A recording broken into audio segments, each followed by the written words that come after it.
Kurun debuted yesterday on Netflix and got a thumbs up from critics around the globe, while some emphasizing on the fact that it's the one of the most sensational seasons that have premiered on Netflix this year. So I'm your host, The Spoiler King, try to decode of what is really happened in the end of the season 1 and is it possible that we get season 2? So before we begin, hit the subscribe button and press the bell icon. And after this point, there are some huge spoilers ahead. Vai dietro! Season 1 comprised of 7 45 minutes episodes, which make it worthy of binging. It's certainly hard to stop watching since you got to be hooked from the very beginning. Also, horror fans will probably be quick to think of The Shining since a very big and an empty hotel is central of the story. Set in the mysterious town of northern Italy, Kurun starts with a murder. Anna's parents tackle whatever problem has knocked on their door.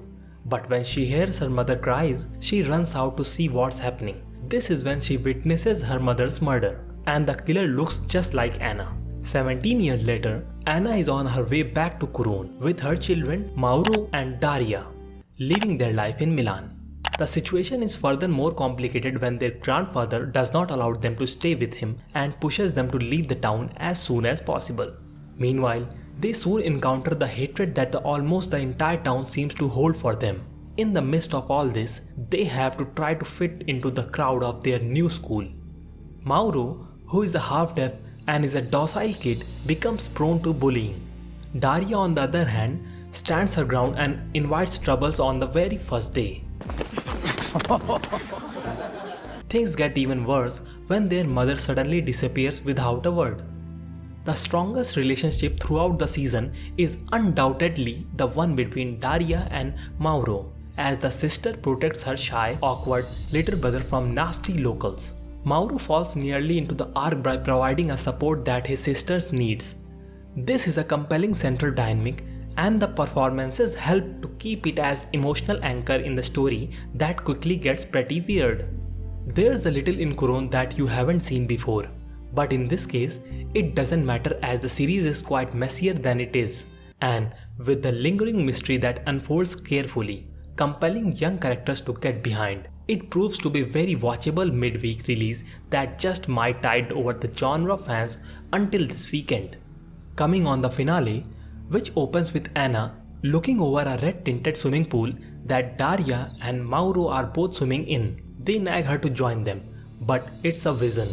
As Anna reaches toward them and eventually jumps in, the real Anna, still captive, is able to reach for something to pick the lock of her restraints with. Further delving into the finale, the creators tries to tie up a lots of loose ends in the story, while pushing deeper into the mystery of Bells and the doppelgangers.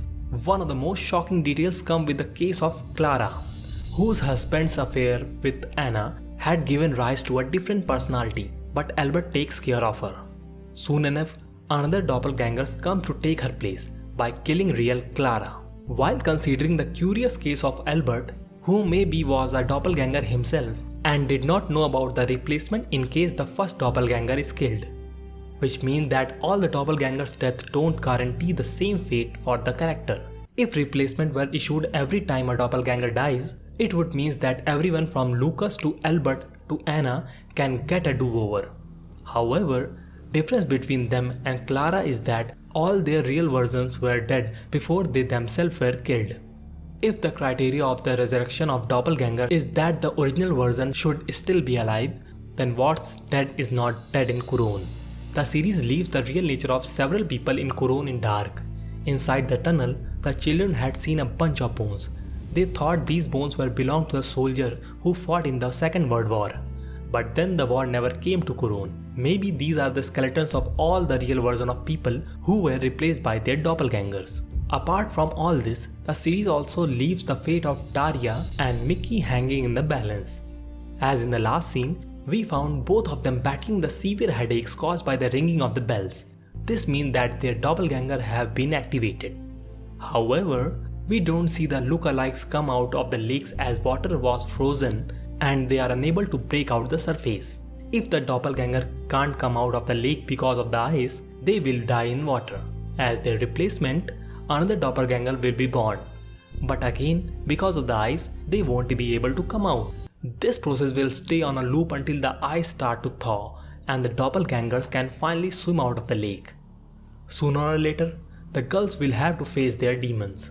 The question now is this: how does the violent death of one doppelganger affect the other? Do they become more vengeful because of it? If yes, then the future is very dark for Curon. Moving on to the details of Season 2. As of now, we have no official confirmation that the series will be renewed, but the ending of its first season definitely leaves a room for Season 2. Thank you very much for watching this video. If you like it, hit the like button, and for more such content like this, subscribe to our channel.